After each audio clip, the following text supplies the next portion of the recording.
Con el gusto de siempre les saludo. Yo soy el Padre Noé Soto Valdés y vamos a subrayar nuestra Biblia. Seguimos en el tiempo de Navidad y la liturgia nos propone para este próximo domingo celebrar la Epifanía del Señor. Quizás una palabra que nos suene un poquito rara, Epifanía. Significa manifestación, significa brillar alrededor de. Y por lo tanto se trata de la fiesta en la que Jesús se va a manifestar y vamos a utilizar el texto litúrgico del Evangelio de San Mateo en el capítulo 2, versículos del 1 y hasta el 12. Vamos pues con este texto a subrayar nuestra Biblia y a ver qué significa que Jesús brilla o que Jesús se manifiesta. Comenzamos ubicando el texto, abrimos nuestra Biblia en el Evangelio según San Mateo. Este Evangelio que la tradición de la Iglesia ha tenido en mucha consideración, situamos el capítulo 2 en la adoración que se conoce como de los magos, estos magos de Oriente. Ustedes van a decir, bueno, ¿y por qué leemos ahora el texto de los magos de Oriente si todavía no es día 6 de enero? En la liturgia, especialmente en México, se utiliza trasladar la fiesta importante al domingo, puesto que hay una mayor tradición de que se acerquen a la Eucaristía. Podemos nosotros celebrar con una mayor asistencia del pueblo y darle la solemnidad requerida. Por eso, en vez de celebrarle el día 6 de enero, que es tradicional cuando nosotros hablamos de los magos, pues lo vamos a trasladar al domingo, en este caso, domingo 2 de enero. Vamos pues a comprender este texto de la manifestación de Jesús en estos magos de Oriente. Comenzamos leyendo el texto. Vamos a ubicar ya el Evangelio de San Mateo y nos fijamos aquí en donde dice la adoración de los magos, capítulo 2, versículo 1. Nacido Jesús en Belén de Judea, en tiempo del rey Herodes, unos magos, subrayamos con mayor realce, magos que venían de Oriente, se presentaron en Jerusalén, diciendo, ¿dónde está el rey de los judíos? El título lo subrayamos, rey de los judíos, que ha nacido. Pues vimos su estrella en el oriente, estrella, y hemos venido a adorarle. Vamos a ver primero estos datos que el Evangelio de San Mateo nos ofrece. Comienza diciendo el texto evangélico que Jesús nació en Belén. Hemos ya visto en otras ocasiones la importancia de Belén. Hemos dicho que allí era la ciudad de David, era donde el rey había nacido y por lo tanto de ahí se esperara que siguiera su descendencia, la descendencia del rey David. De ahí tendría que venir por lo tanto el Mesías. Y nace Jesús. El nombre de Jesús habíamos dicho que significa aquel que salva. En tiempo del rey Herodes, se trata de Herodes el Grande. Herodes el Grande, que duró muchos años gobernando sobre el país o sobre la región de Judea, un tirano bastante cruel, dicen algunos de ellos. Nosotros tenemos constancia porque hemos escuchado ya el 28 de diciembre, la fiesta de los santos inocentes, la matanza que mandó a hacer Herodes de todos aquellos niños, simbolizando y haciendo referencia a tantos mártires que siguen dando su vida por Jesús y lo hacen de manera inocente. El rey Herodes, por lo tanto, un tirano cruel y que ostentaba el poder de una manera absoluta. Y era él el encargado de legislar en esa época, en tiempos del nacimiento de Jesús. Bien, dice, venía unos magos que venían del oriente, y quiero fijarme en la palabra magos. En primer lugar, vamos a aclarar el texto, porque si ustedes se fijan, no dice que eran reyes, ni que eran tres, simplemente habla de unos magos que venían de oriente. La palabra magoi hace referencia sobre todo a sabios. En la tradición, sobre todo helenística posterior, situaban en el oriente a aquellos magos que tenían ciencia natural, que tenían filosofía, que tenían una teología oriental y les llamaban magos. No tiene nada que ver con la magia que nosotros ahora comprendemos. Al hablar de magos estamos hablando por lo tanto de unos sabios, podríamos traducirlo muy bien. Vienen unos sabios de Oriente. Oriente para la Sagrada Escritura es el lugar donde nace la vida, es el lugar de la abundancia, pero sobre todo es el lugar de la astrología y es el lugar de la sabiduría religiosa, así se comprende. Por lo tanto, son unos sabios que van buscando sabiduría quizás religiosa. Y también escucharemos hablar ahorita de una estrella. Bueno, pues eran astrólogos, eran personas que buscaban esa sabiduría y por eso les va a llamar la atención estos acontecimientos. Por lo tanto, unos sabios que vienen del lugar de la sabiduría, del lugar de la ciencia, sobre todo de la sabiduría religiosa. Se presentan en Jerusalén y preguntan, miren el título, el rey de los judíos. Es muy significativo porque miren, hablándole al rey, hablábamos del rey Herodes. Ahora estamos buscando al rey de los judíos. ¿Qué no era este el rey de los judíos? La Biblia aquí juega con esta ironía. Están buscando al rey de los judíos que ha nacido. Y dice aquí, pues hemos visto su estrella. Y aquí vamos a detenernos un poquito en esta palabra, la palabra estrella. Continuamente nosotros, sobre todo en la tradición de poner nacimientos, ponemos una estrellita, una estrella físicamente hablando, como nosotros la representamos y a veces nos imaginamos que se refiere a una estrella. Yo me voy a fijar más bien en un texto bíblico del libro de los Números. Miremos al Antiguo Testamento, ojeamos un poquito, buscamos el libro de los Números, aquí lo encontramos en el capítulo 24 y vamos a ir al versículo 17. Miren, dice así: lo veo, aunque no para ahora, lo diviso, pero no de cerca. De Jacob avanza una estrella. Subrayamos. Un cetro surge de Israel. Una estrella y un cetro.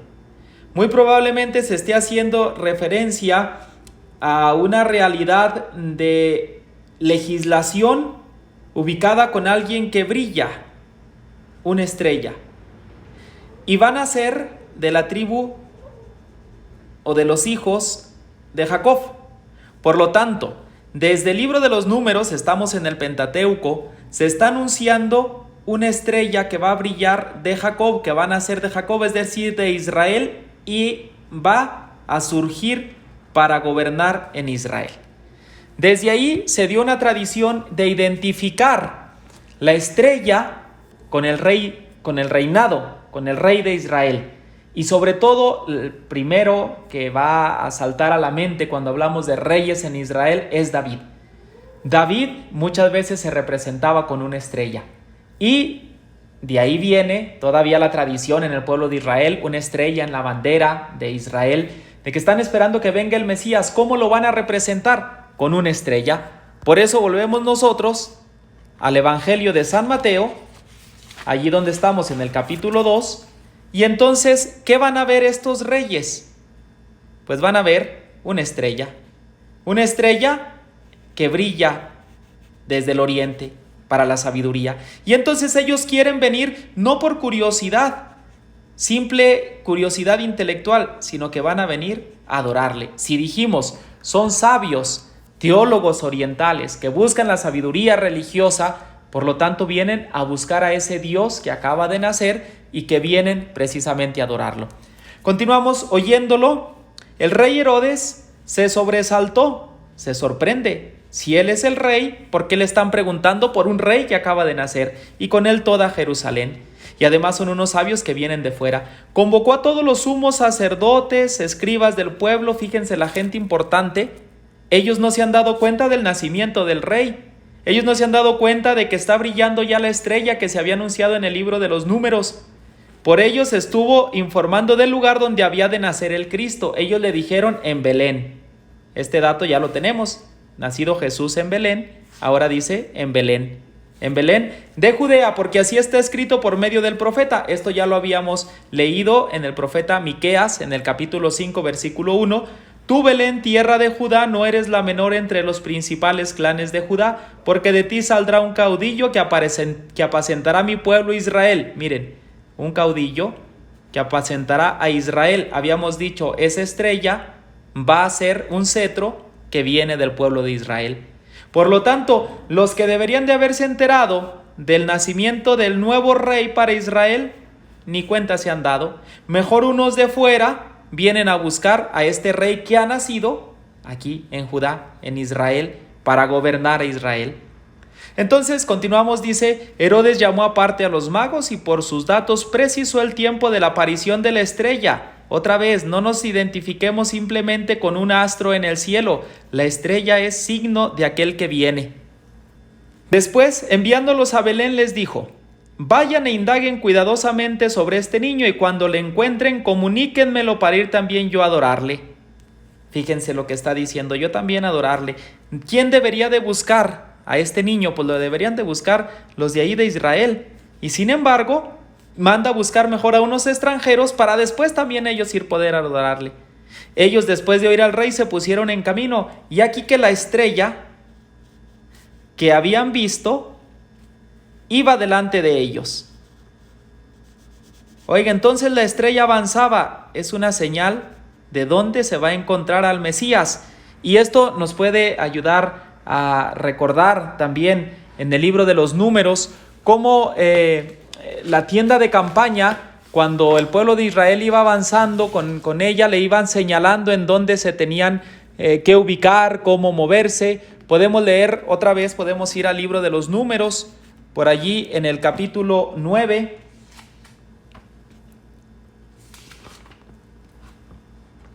Aquí tenemos el libro de los Números, capítulo 9 y versículo 17. Miren, aquí lo tenemos. Aquí al final dice: cuando se levantaba la nube de encima de la tienda, los israelitas levantaban el campamento y el lugar en el que se paraba la nube acampaban los israelitas. Fíjense, entonces es muy llamativo. ¿Por qué? Porque cuando se movía la nube, entonces los israelitas lo seguían. ¿Qué está sucediendo ahora? No es una nube, sino la nube simboliza la presencia de Dios. ¿Qué es lo que tenemos ahora? Una estrella. Esa estrella que los va guiando para ir delante de ellos. Y llegó y se detuvo en el lugar donde estaba el niño. Tenemos constancia de que acababa de nacer Jesús, por lo tanto tenemos al niño. Al ver la estrella se llenaron de inmensa alegría. Fíjense cómo cambia el texto. Al ver la estrella. Oiga, ¿qué no la venían viendo y qué no la venían siguiendo? Pues sí. Ahora, ¿quién están viendo? Al niño. A la estrella que se había prometido en el libro de los Números. Se llenaron, por lo tanto, de inmensa alegría. Entraron en la casa, vieron al niño con María, su madre. Aparece María, no aparece José, curiosamente, y postrándose le adoraron. Vienen a postrarse ante él, proskínesis, dice en griego. Abrieron luego sus cofres y le ofrecieron dones de oro, incienso y mirra. La cantidad de estos tres regalos que le traen los magos de Oriente es lo que normalmente hacemos que identifiquemos que eran tres. Cada uno le llevaría uno: oro, incienso y mirra. Más que fijarnos en ese dato característico de tres cosas, podemos nosotros pensar más bien en qué significado tienen y sobre todo el sentido que aquí en el texto evangélico se le puede dar. Miren, si volvemos al texto bíblico, podemos ir al Antiguo Testamento y pensar en lo que decía el profeta Isaías. Vamos al profeta Isaías en el capítulo 60 y versículo 6. Tenemos aquí el capítulo 60 y nos vamos acá al versículo 6. Dice así: un sinfín de camellos te cubrirá, jóvenes dromedarios de Madián y Efá, todos ellos de Sabá vienen portadores de oro e incienso y pregonando alabanzas a Yahvé. Bueno, en primer lugar, aparece este dato significativo de camellos. A veces nosotros identificamos, según la tradición dice que los magos de Oriente venían en camellos, en elefantes, en caballos. Bueno, aquí aparecen los camellos, que eran los animales típicos del Oriente. Estamos en un ambiente en el que se movía la gente en las caravanas por el desierto y la utilización de los dromedarios, de camellos, pues era bastante frecuente. Pero fíjense los dones que dicen que van a traer: oro e incienso. Volvemos otra vez a nuestro texto de referencia. traen sus cofres, unos magos de Oriente, y le ofrecen oro, incienso. ¿Y qué decir de la mirra? Podemos ir al Cantar de los Cantares, ahora este libro hermosísimo del Cantar de los Cantares, los libros sapienciales y poéticos. Tradicionalmente tenemos el libro, por ejemplo, de los Salmos, el libro de los Proverbios, el libro del Eclesiastés, y aquí vendrá el libro del Cantar de los Cantares. Y vamos a ir al capítulo 3, un libro hermosísimo, un canto al amor de pareja. Y dice ahí en el capítulo 3, versículo 6, dice así: ¿qué es eso que sube del desierto, cual columna de humo, sahumado de mirra y de incienso, de todo polvo de aromas exóticos? Está refiriéndose a que viene el amado. ¿Y cómo viene? Con mirra y con incienso. Por lo tanto, ese amado que estaba esperando la novia, pues ahora vamos a tenerlo por acá referido con los mismos dones en el Evangelio de San Mateo. Miren, vienen por lo tanto estos magos a ofrecerle oro, incienso y mirra. Según la promesa del profeta Isaías, oro e incienso, y según el canto del poema del Cantar de los Cantares, viene la mirra. ¿Qué podemos nosotros decir de estos regalos que le ofrecen los magos de Oriente? Los padres de la iglesia lo interpretaban del modo siguiente: ¿a quién se le regala el oro? A los reyes. Por lo tanto, a los magos de Oriente, al traerle oro al niño, le reconocen como rey. ¿A quién se le ofrece el incienso? A los dioses. Era para el culto, se utilizaba especialmente en aquella época, y al ofrecérselo los magos de Oriente a Jesús, lo están reconociendo como Dios. ¿Y quién utilizaba la mirra? Lo hemos escuchado del Cantar de los Cantares, que viene el amado sahumado con mirra. Por lo tanto, era un ungüento, un perfume. ¿Quién lo utilizaba? Las personas, los seres humanos, los hombres. Por lo tanto, al ofrecérselo a Jesús, lo están reconociendo como hombre, como ser humano. Por lo tanto, los magos de Oriente, al traerle estos tres dones, están reconociendo a Jesús como rey, oro, como Dios, incienso, y como un ser humano, mirra. Por lo tanto, verdadero Dios, verdadero hombre y nuestro rey. Esto es lo que están reconociendo los magos al postrarse y adorar a este niño.